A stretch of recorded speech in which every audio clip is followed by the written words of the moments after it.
Pacific Ocean, June 19, 1944, 24,000 feet above the Marianas. The morning sun glints off endless blue water below, broken only by the shimmer of distant carriers. The air is thin, trembling with the sound of hundreds of engines.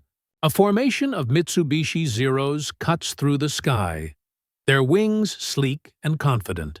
The same machines that once ruled these heavens, but today something new climbs to meet them. A dark, broad-winged fighter rises from the clouds, its engine roaring with a deep, unrelenting growl. The sound of an American machine bred not for grace, but for dominance. It climbs past 25,000 feet, then higher. The Japanese pilots tilt their heads, confused. The Zero was never supposed to be overtaken here. Not in its own element, not in its domain. Tracer rounds arc upward. The Hellcat doesn't flinch. It banks, accelerates, and dives with brutal precision. In seconds, the myth of Japanese air superiority begins to fracture. The pilots of the Imperial Navy had never expected an American fighter to outclimb the Zero by nearly 1,000 feet. When the Second World War erupted across the Pacific, the sky belonged to Japan. From the coasts of China to the islands of the Philippines, the Imperial Japanese Navy Air Service wielded a weapon that seemed to defy logic. The Mitsubishi A6M Zero. It was a masterpiece of lightweight engineering. Designed by Jiro Horikoshi, the Zero could outturn, outclimb, and outrange nearly every Allied aircraft of its time. Its wings were thin yet strong, its frame stripped of armor and self-sealing fuel tanks to save every possible ounce. In 1940, when it first appeared over Chongqing in China, Allied observers were stunned. The Zero could climb to 20,000 feet in 7 minutes, cruise for hours, and still fight with the agility of a dragonfly. By December 1941, that same aircraft was sweeping across the Pacific, carving the path for Japan's early victories. Pearl Harbor, the Philippines, Wake Island, Rabaul. Everywhere it appeared, the Zero's reputation grew. A symbol of Japan's technological supremacy and martial spirit. To American and British pilots, it felt unstoppable. Those who fought against it often didn't live long enough to describe it. In the early months of the war, Allied airmen learned brutal lessons. The P-40 Warhawk and F-4F Wildcat, the main U.S. Navy and Army fighters, were outclassed in almost every measure.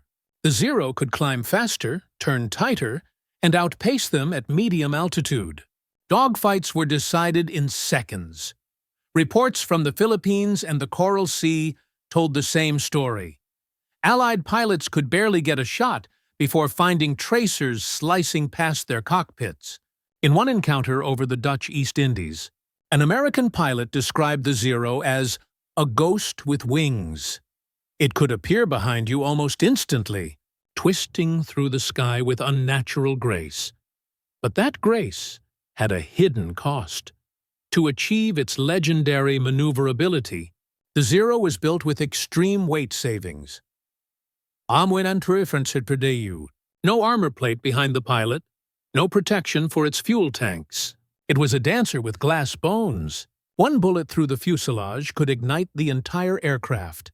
Still, in those early years, few American pilots survived long enough to exploit that weakness. Between 1941 and mid-1942, Japan's pilots were not just superior in machines, they were the best-trained aviators in the world. Many had logged combat experience in China since the late 1930s. They flew with a samurai ethos, precise, fearless, utterly loyal to their emperor. Their formations moved as one, executing coordinated turns and ambushes perfected through years of training. At Coral Sea, Midway, and over the Solomons, they tore through American squadrons with devastating efficiency. In the Battle of Midway alone, U.S. carrier-based fighters were mauled, their outdated Wildcats unable to keep pace. Even though the battle ended in a decisive Japanese defeat, it was due to strategic blunders, not air combat inferiority. The Zero's myth remained intact. For American engineers and commanders, that myth became an obsession. How had Japan, long underestimated by Western military minds, created such an aircraft? How could the United States, with all its industrial power, have nothing that could match it? The answer required humility. It required starting over. In late 1942, as the bloody island battles raged across the Pacific, fragments of downed Zeros began to tell their secrets. On Akutan Island, Alaska, a Zero crash-landed almost intact. Engineers painstakingly reassembled it. When test pilots took it up, they discovered both the brilliance and the flaws of the Japanese design. The Zero was magnificent at low speeds and medium altitudes, but its controls stiffened dangerously above 250 knots. Its engine struggled above 25,000 feet. Its lack of armor made it fragile in a sustained fight. The revelation spread through U.S. Navy circles like wildfire. Japan's supremacy was not divine. It was mechanical, measurable, and therefore conquerable. What America needed now was not a copy of the Zero, but its opposite, a machine that could take punishment, dive faster, climb higher, and outlast its pilot's fear. That mission would fall to the Grumman Aircraft Engineering Corporation, a company already known among Navy men for building tough, reliable machines that brought their pilots home. And so, in 1942, as the Zero's legend reached its peak, Grumman engineers began shaping its nemesis, an aircraft that would erase Japan's early dominance from the skies. A beast called the F6F Hellcat. By mid-1942, the U.S. Navy was bleeding pilots faster than it could train them.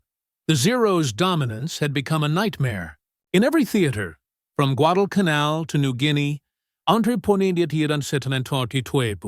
American flyers were dying in planes that simply couldn't compete. Inside the offices of Grumman Aircraft Engineering on Long Island, that reality weighed heavily on the mind of one man, Leroy Grumman, a quiet engineer with a fierce belief in practicality over perfection. Grumman understood the Navy's needs better than anyone. He had been building carrier aircraft since the 1930s, when most designers still thought it impossible for such machines to be both strong and agile. His previous fighter, the F4F Wildcat, had been a tough, reliable workhorse. It could take punishment, but it couldn't outfight a Zero. It was slower, less nimble, and underpowered. Still, Grumman's team took every combat report from the Pacific and began cataloging them with clinical precision. Where the Wildcats failed, where the Zero excelled, and what could be done about it. The result was a crash program unlike anything in aviation history. By June 1942, even before the Battle of Midway, Grumman's engineers had already begun work on a new fighter under the Navy's designation XF6F. It was originally meant to use the same engine as the Wildcat, but the Akutan Zero changed everything. Once the U.S. learned the Zero's strengths and limitations, the Navy demanded something far more powerful. An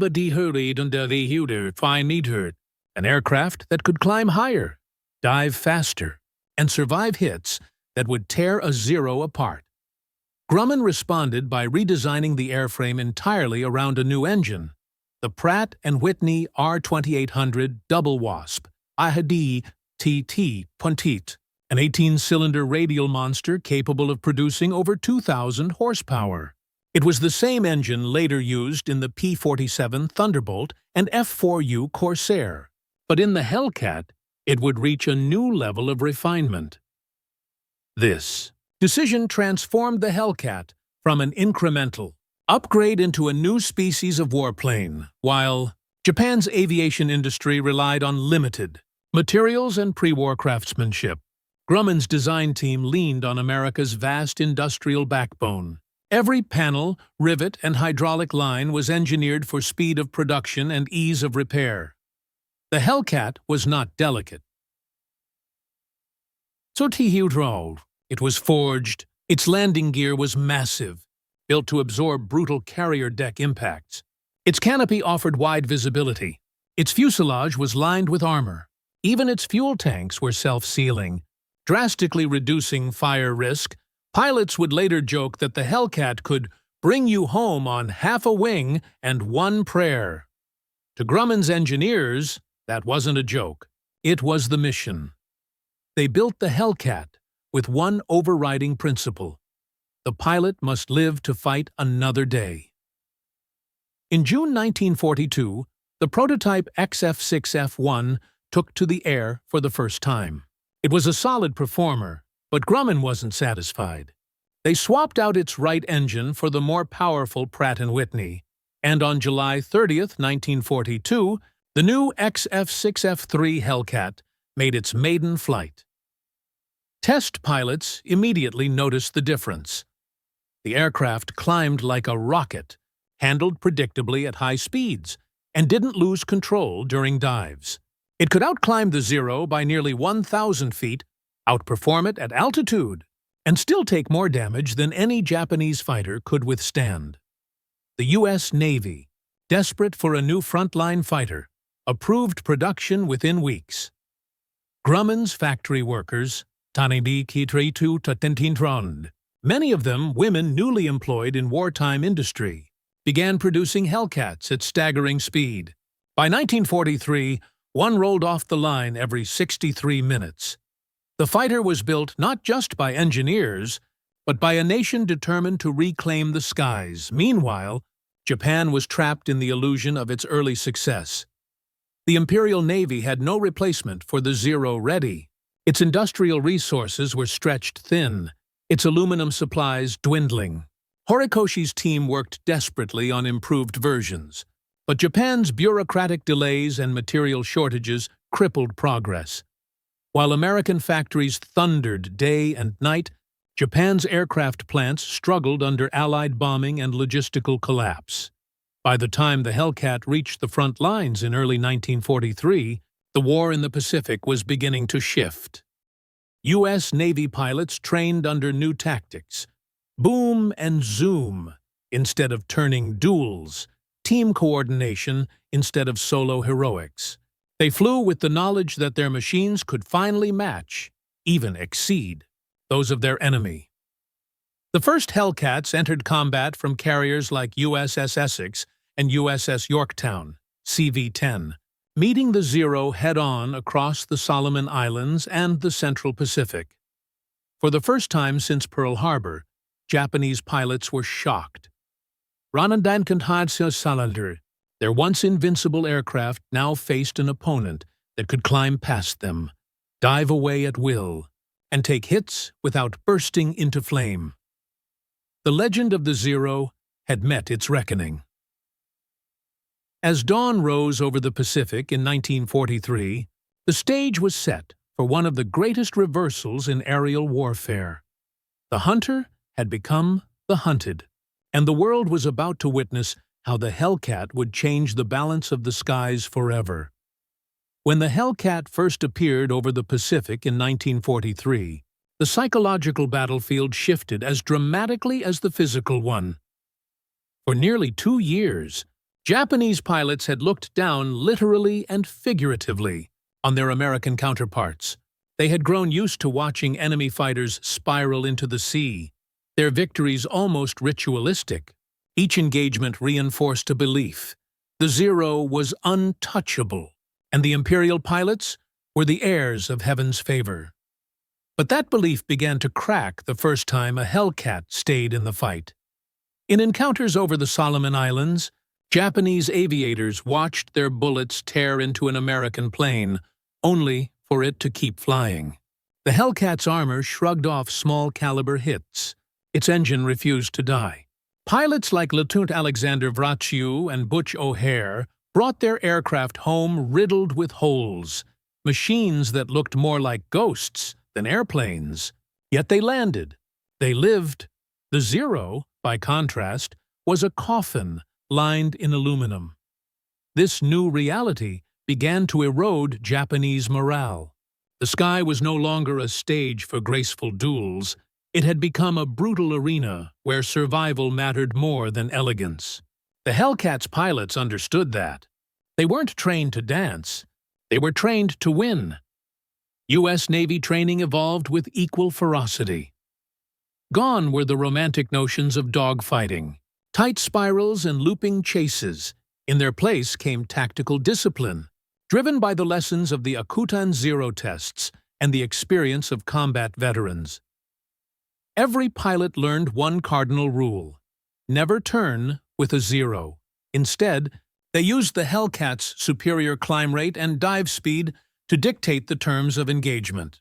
They attacked from above, struck once, and disengaged before the Zero could respond.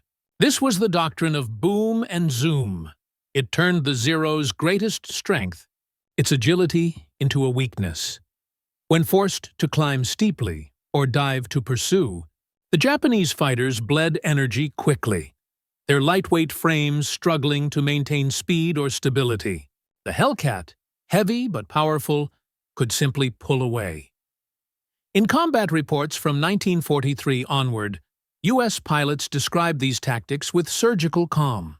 They struck fast, often unseen, and withdrew to altitude. The sky became their laboratory, each sortie an experiment in control and patience. For many Hellcat pilots, this shift was as much emotional as tactical. Early in the war, American flyers had entered combat expecting to die. The Zero's reputation had haunted training fields from Hawaii to California. Instructors would tell recruits, "You'll know it's a Zero because you won't see it twice." But when they climbed into the Hellcat, that fear changed shape. The aircraft felt solid beneath them, responsive but forgiving. It could roll sharply without stalling, dive steeply without tearing its wings apart. It was a fighter that made ordinary men feel capable of extraordinary things. As pilot David McCampbell, who would later become the Navy's top ace, put it, "You could take the Hellcat anywhere, up, down, sideways, and she'd bring you home." She was like flying a fortress with teeth. This psychological armor proved just as important as the physical one. Confidence began to spread through squadrons like wildfire. Pilots no longer saw themselves as prey, but as hunters reclaiming their skies. For the Japanese, the shift was devastating. Their airmen, once gods of the Pacific, now faced an enemy that fought differently, scientifically, relentlessly, without the emotional pride that had guided Japan's earlier victories. The Hellcat's pilots did not seek duels. They sought dominance. The Imperial Navy's air doctrine, however, was built on personal valor and acrobatic skill. Training emphasized individual mastery, not coordinated group tactics. Pilots like Saburo Sakai, one of Japan's greatest aces, would later admit that the Zero's success had blinded them to the need for modernization. "We had believed," Sakai wrote after the war, "that spirit alone could triumph, but spirit cannot replace steel." As American formations grew larger and more cohesive, Japan's veteran aviators dwindled. By late 1943, the once elite cadre of pre-war pilots was nearly gone, lost to attrition, fatigue, and lack of replacements. The new generation trained in months, not years, and entered battle against better machines and better odds. Their courage remained, but their advantage had evaporated.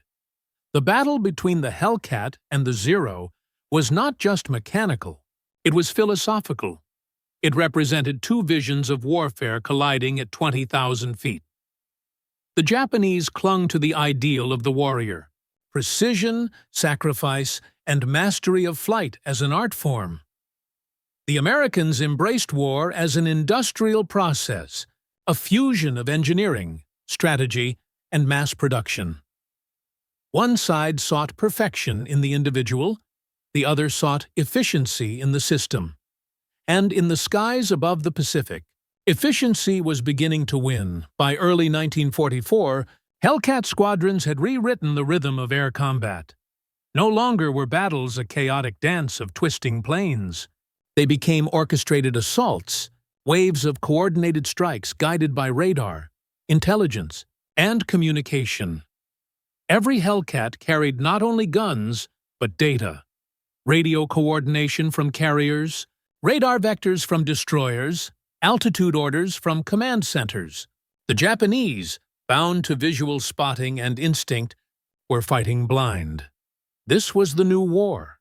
Science versus instinct. Discipline versus heroism. Steel versus silk. And for the first time since 1941, the balance of the Pacific sky tilted toward the Allies. Yet behind these cold statistics and tactical doctrines were men, young, often barely 20 years old, fighting in machines that defined their fates. Many Japanese pilots, facing inevitable defeat, still climbed into their Zeros with calm resolve. They knew the odds. They flew anyway. In their final reports, American pilots sometimes described moments of eerie respect. A Zero, crippled, spiraling toward the ocean, its pilot refusing to bail out. The sky became a graveyard for ideals as much as for men. The Hellcat had given America back its confidence. But victory would demand far more than dominance. It would require total annihilation of the enemy's air power. And that would come soon. The next chapter of this battle would not be fought over small island skirmishes, but across the largest carrier engagement in human history, a confrontation that would decide the fate of the Pacific once and for all. The Hellcat was more than an aircraft. Sada 200 feet B. It was the embodiment of American industrial will. Its creation marked a turning point not only in technology, but in how the United States fought wars. Every rivet, engine mount, and cockpit instrument represented lessons learned in fire and loss. Grumman Aircraft Engineering didn't build it to be beautiful. They built it to win. Technologically, the Hellcat was an engineer's rebuttal to the Zero. Where the Japanese fighter was light and elegant, the Hellcat was heavy and deliberate.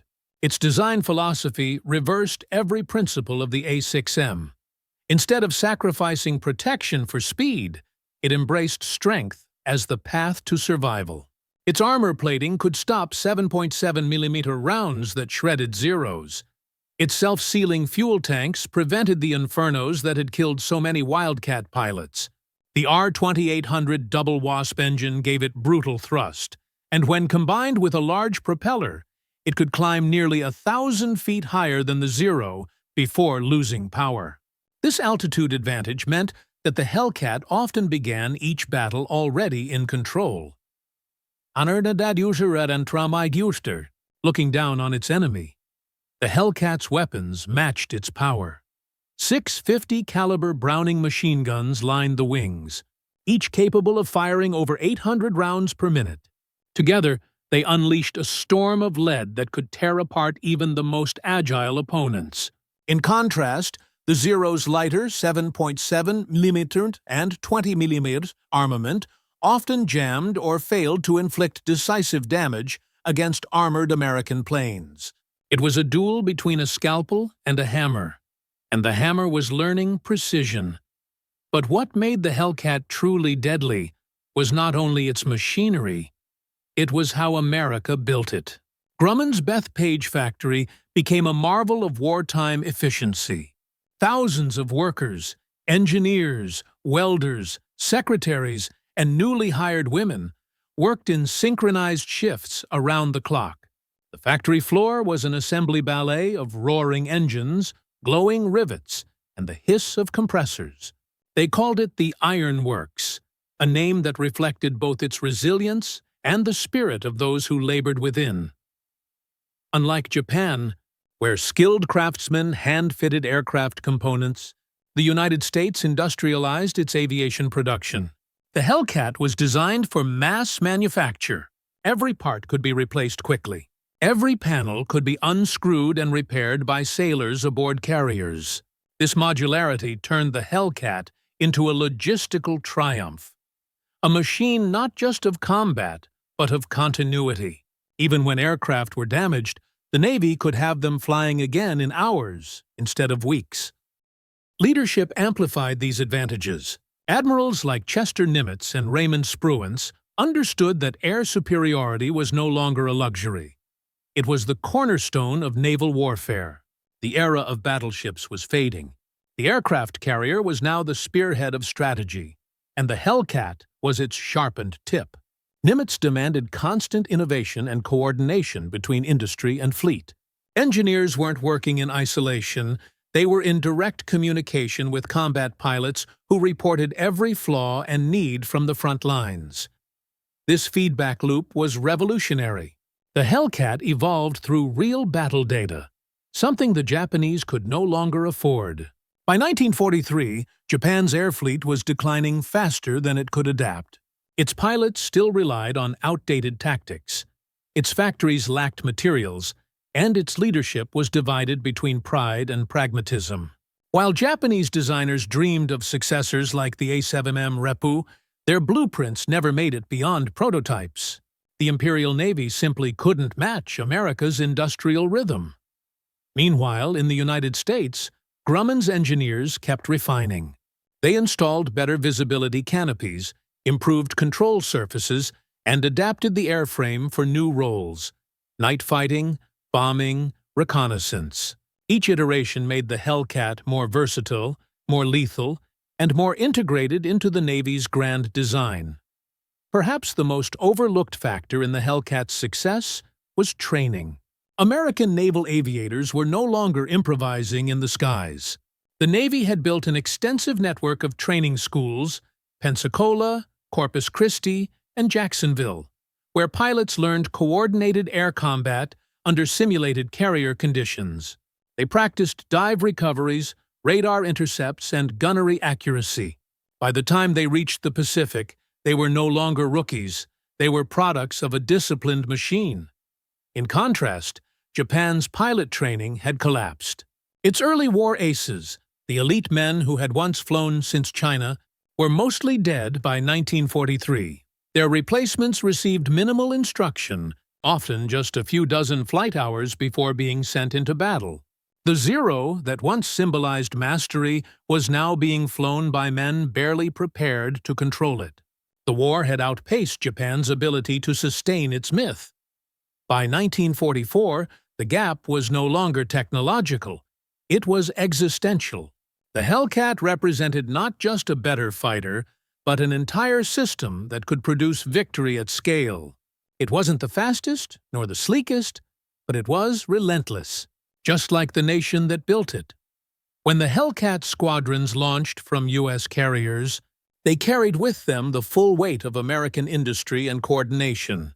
Radar operators guided them to targets. Logistics teams ensured endless ammunition and fuel. Commanders used intelligence and weather data to plan precise strikes. Japan, operating in fragmented units with dwindling resources, could not match this orchestration. The result was inevitable. The Hellcat was no longer fighting the Zero. It was erasing the conditions that had once made the Zero possible. Every climb, every burst of fire, every dive that ended with a Japanese aircraft spiraling into the Pacific symbolized the end of one era and the dawn of another. It was no longer the age of lone aces dueling in silk scarves. It was the age of systems, production lines, and strategic engineering. By the spring of 1944, the Hellcat had become more than a fighter plane. It was a statement that the United States could not only catch up, but surpass any foe through adaptation, organization, and scale. The battle for the skies was about to reach its peak, and the Hellcat stood ready at the center of it all. Because what came next, and its hinterigt, in the largest aerial battle the world had ever seen, would prove beyond all doubt that the era of the Zero was over. By late 1943, the skies over the Pacific had changed color. What once shimmered with the silver of Zeros now burned with the blue-gray of Grumman Hellcats. The U.S. Navy's new generation of fighter pilots, fresh, fearless, and well-trained, were about to unleash a reckoning that would echo across the ocean. The first major test came during the Battle of the Gilbert Islands in November 1943.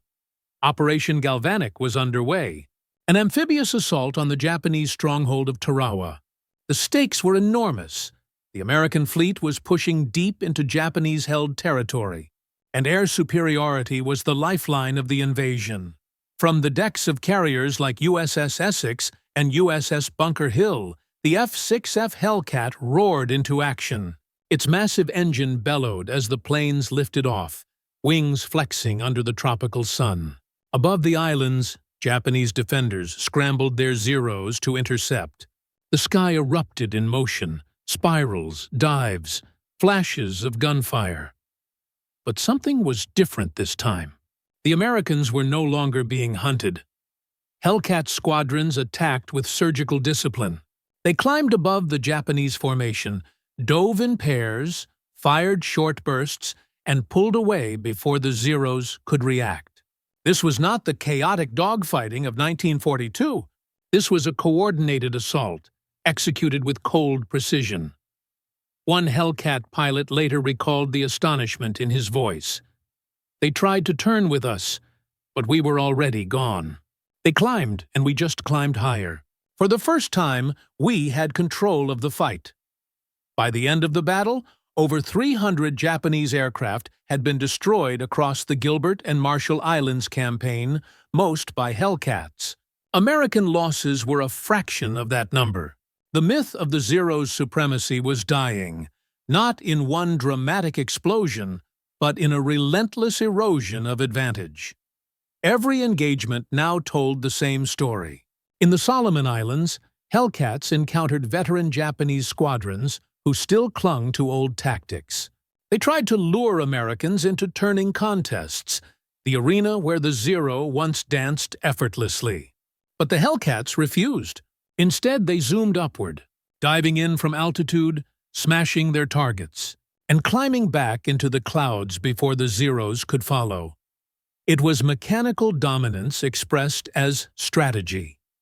The climb rate difference, nearly 1,000 feet per minute in the Hellcat's favor at altitude, turned every skirmish into a one-sided duel. The Zero could no longer dictate the terms of battle. Its pilots, once confident in their agility, found themselves fighting in 3 dimensions they could no longer control. Reports from Japanese commanders were grim.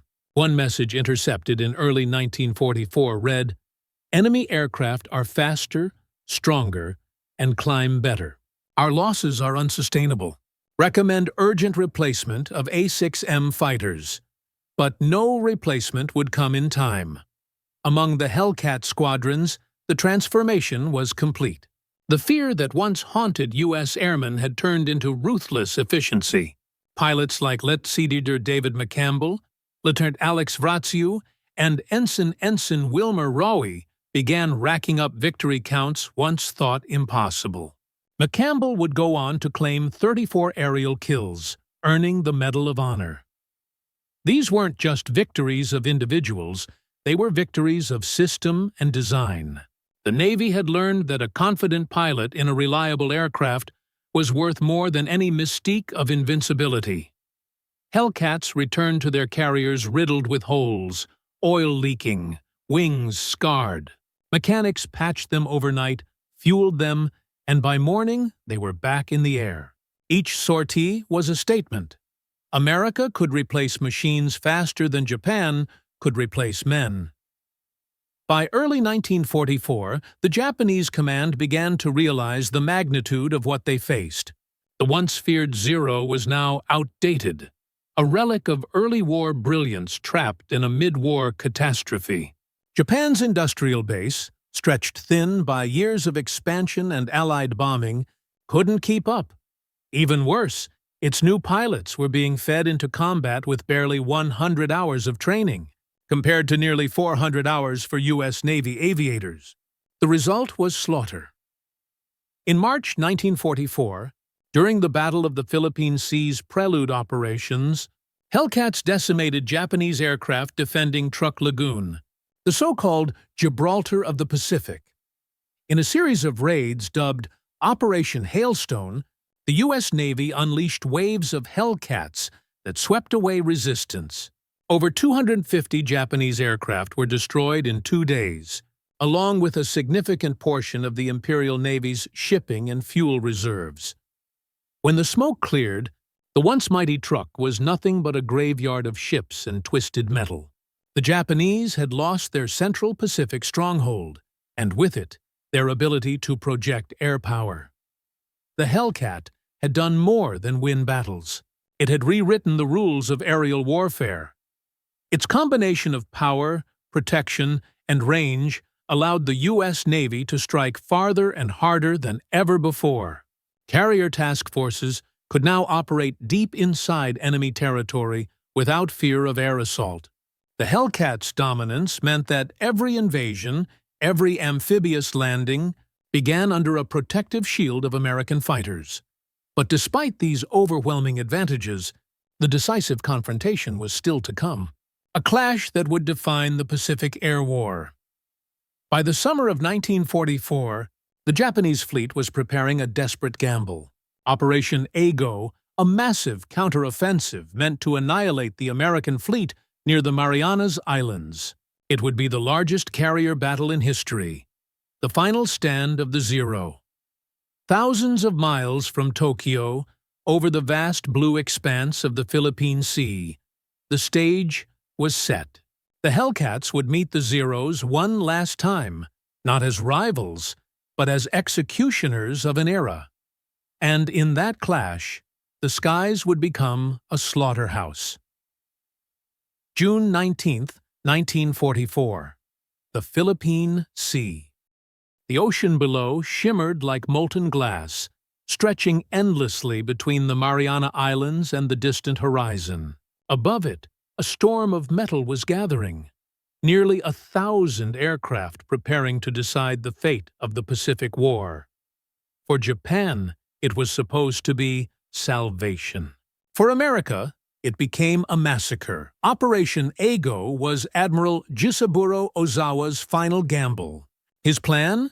Lure the U.S. carrier task forces Hita and Sedan Aukibentin Tifu, led by Admirals Raymond Spruance and Mark Mitcher, Sirunfon and Fardadi, into a decisive battle, crush them with waves of carrier aircraft, and halt the American advance toward the Japanese homeland. But Japan was no longer fighting the same enemy it had humiliated in 1942. The U.S. Navy now wielded overwhelming carrier strength, radar coordination, and a new generation of fighters, the F6F Hellcat, crewed by pilots trained for this exact moment. When the sun rose that morning, Task Force 58, the most powerful naval air fleet in history, another 20 Samantuin, waited, engines idling, radar screens glowing in the darkness of the carrier command rooms. At 9:57 a.m., radar operators aboard the USS Enterprise reported hundreds of blips, incoming enemy formations. 60 miles out, Mitcher gave the order that would enter history. Get the Hellcats airborne. The first wave of Japanese aircraft came in tight formations. Dirty Tider Ice-100 Tournament, Zeros, Judies, and Vals. Their pilots eager but inexperienced. Many had less than 100 flight hours. They expected chaos, surprise, perhaps even American panic. Instead, they flew into a coordinated wall of death. Radar-controlled fighter direction officers vectored Hellcats directly onto the approaching enemy squadrons. It was one of the first large-scale uses of radar-guided interception in naval history. Within minutes, the sky filled with contrails and tracer fire. The Hellcats struck from above and behind, diving at tremendous speed. Their 50-caliber guns tore through the thin skins of the Japanese planes. Some Zeros exploded instantly. Others simply broke apart under the shock. In one 15-minute stretch, American pilots downed 25 feet, and in 5 enemy aircraft without a single loss.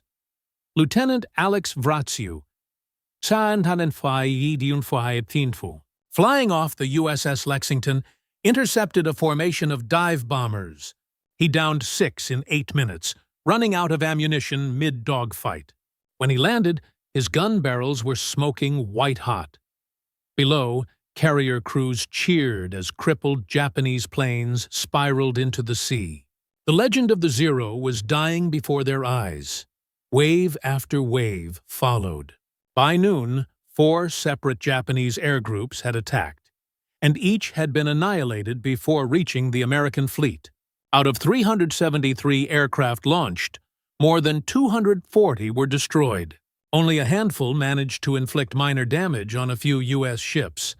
American pilots began calling it the Turkey Shoot. The numbers told the story. The Hellcat's kill ratio that day reached an astonishing 19-to-1 decisive, the highest in the history of air warfare. From the flight decks, the view was both magnificent and terrible. The sea below shimmered with oil and fire. Japanese aircraft fell like rain. Pilots returning to their carriers spoke not of glory, but disbelief. One Hellcat flyer later said, "It wasn't a battle. It was an execution." By nightfall, Japan's naval air arm, the same force that had once ruled the Pacific, was shattered. But the final blow came the next day. On June 20th, Admiral Mitchell launched a counterstrike at extreme range, nearly 300 miles, against the retreating Japanese fleet. It was one of the boldest carrier operations of the war. As dusk fell, hundreds of Hellcats and bombers roared into the setting sun. They reached Ozawa's fleet just as it was refueling. The attack was devastating. Hellcats cleared the skies while Avengers and dauntless dive bombers struck the carriers Taiho, Shokaku, and Hiyo. One by one, the pride of the Imperial Navy erupted in flames and sank beneath the waves. Though many American pilots were forced to ditch at sea on their return, running out of fuel in the darkness. The results were unquestionable. Japan had lost 3 carriers, over 400 aircraft, and most of its remaining veteran pilots. The Hellcat had not just won a battle, it had ended an era. After the battle, U.S. intelligence intercepted messages from the shattered remnants of Japan's carrier force. One report read, "Our air strength is now effectively destroyed. We cannot continue operations." It was no exaggeration. In 2 days, the Imperial Navy had lost the heart of its aviation corps.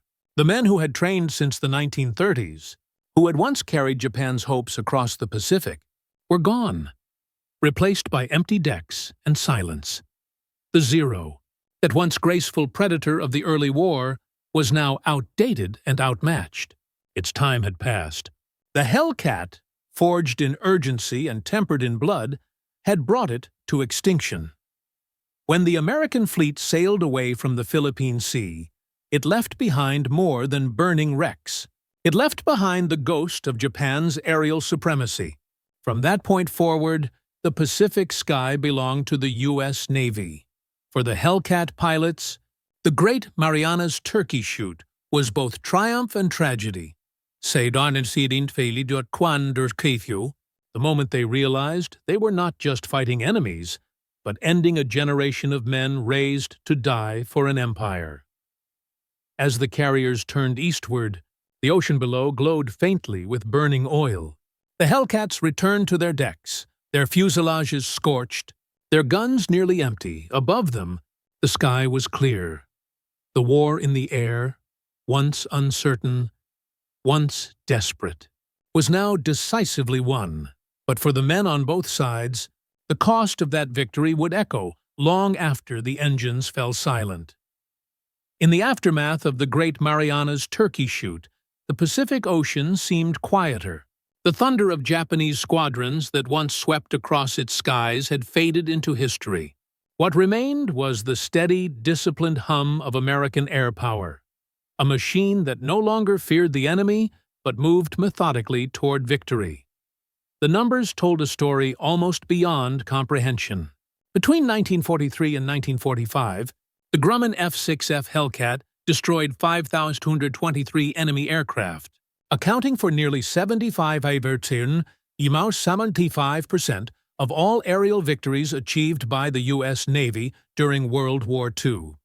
Its overall kill ratio stood at a staggering 19-to-1 kind, the same ratio first recorded at the Marianas, now repeated across every major campaign from the Philippines to Okinawa. For the Japanese, it was annihilation on an industrial scale. The Imperial Navy had entered 1944 with fewer than 3,000 operational aircraft. By the end of that year, fewer than 500 remained. Most were flown by undertrained pilots, barely able to handle takeoffs, let alone survive combat against Hellcats guided by radar and disciplined formation tactics. The Zero, once a symbol of divine dominance, had become a relic of a past Japan could no longer afford to believe in. In America, production continued without pause. The war machine had found its rhythm. At Grumman's Bethpage plant, the assembly lines operated 24 hours a day. Women in coveralls riveted aluminum panels under hanging lamps. Engines roared in test cells, and workers cheered every time another Hellcat lifted from the runway toward the east. By the war's end, over 12,000 Hellcats had been built in just 2 years. It was one of the most successful production runs in aviation history. Each aircraft cost about $35,000, a small price for the amount of destruction it could unleash. More importantly, Grumman's philosophy had proven correct. Durability, ease of maintenance, and pilot survivability had become the true measures of a fighter's worth. The Hellcat could be repaired on deck, refueled, and rearmed in minutes. When damaged, its modular design allowed sailors to replace entire sections overnight.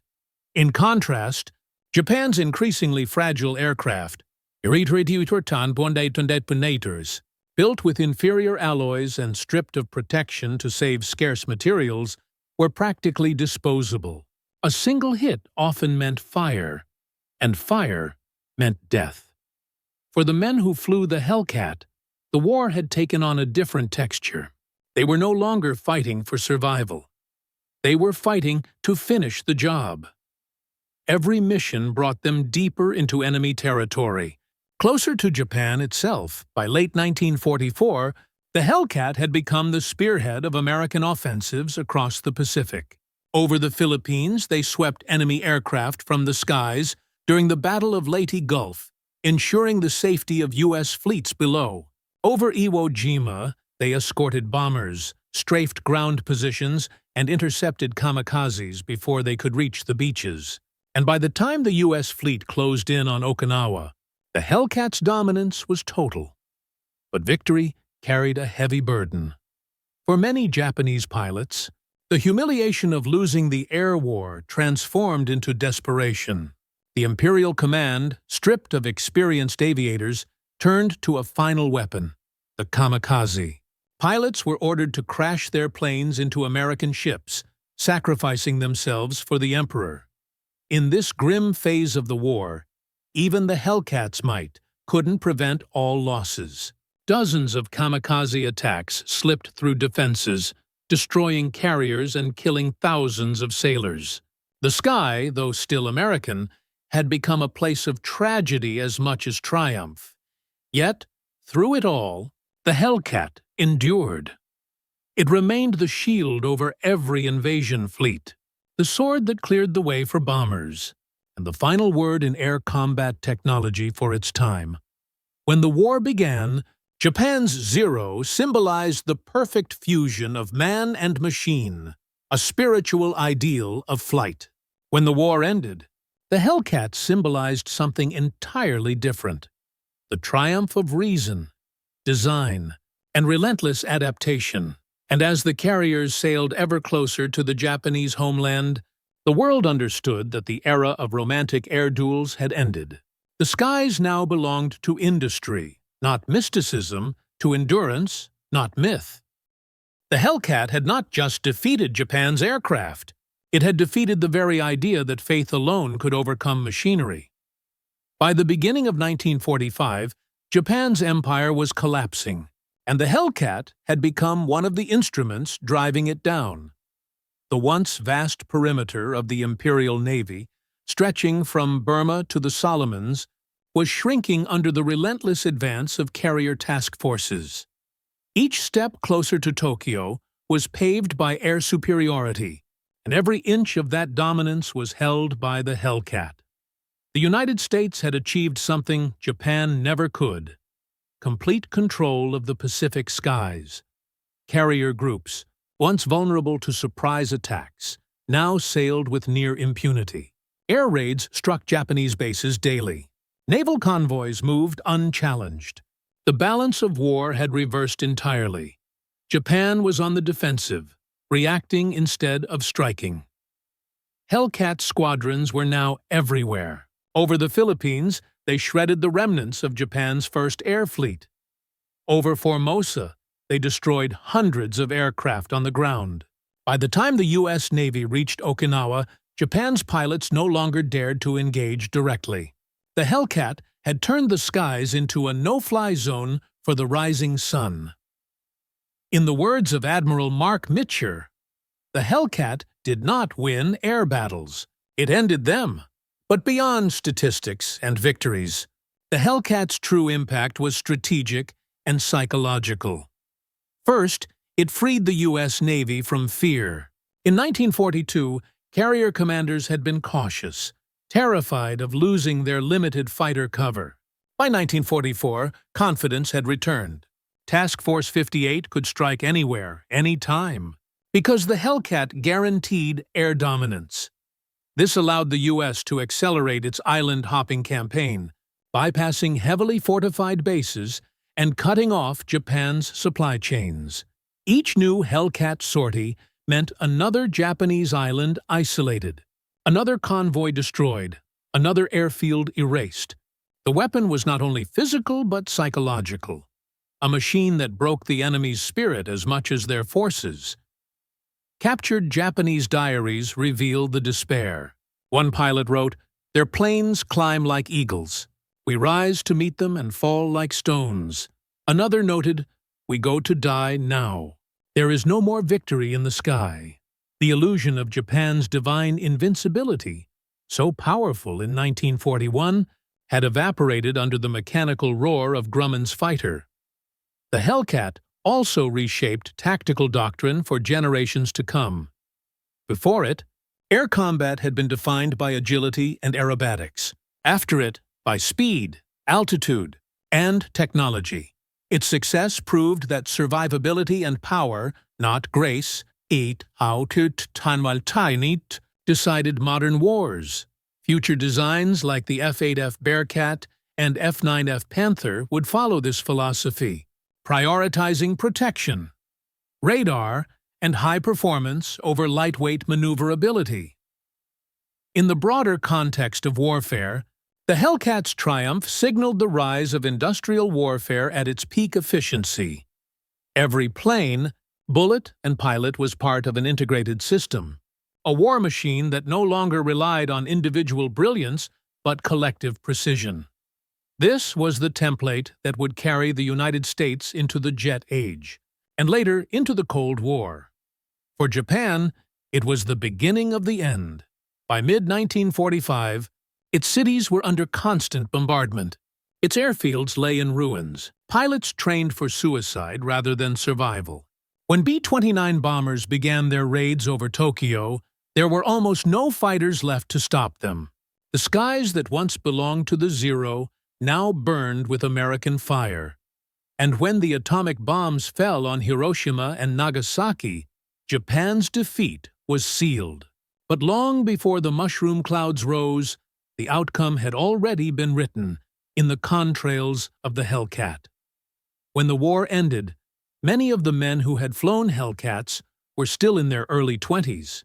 They had witnessed a complete transformation of warfare, from fear to dominance, from desperation to inevitability. Their machines, scarred and patched, returned to the carriers one last time. Some were scrapped, others preserved in museums, but their legacy endured. The Hellcat had achieved what no fighter before it had done. It destroyed its enemy not only in combat, but in concept. It marked the moment when engineering eclipsed mythology, when adaptability triumphed over arrogance. The Zero had once symbolized Japan's rise. The Hellcat became the emblem of its fall, and the world that emerged from their duel was one forever changed. Weiter Vortruhen, a world that now understood that the future of war belonged not to the swiftest or the boldest, but to the most prepared. The Pacific skies grew quiet after 1945. The endless hum of propellers, the echo of machine guns, and the smoke trails that once carved the heavens all faded into the silence of peace. In that silence, two machines remained in memory, the elegant Zero and the unyielding Hellcat. Their battle was more than a clash of aircraft. It was a collision of philosophies. The Zero was born from an age of ideals, a belief that courage, skill, and spiritual will could overcome any obstacle. It embodied Japan's vision of war as an art of sacrifice and precision, where pilots were warriors first and soldiers second. The Hellcat was born from necessity, from a nation that learned through loss. It did not seek beauty. It sought balance. It was heavy, armored, and unsentimental. An aircraft designed not to impress, but to endure. Together, they represented the transformation of warfare itself.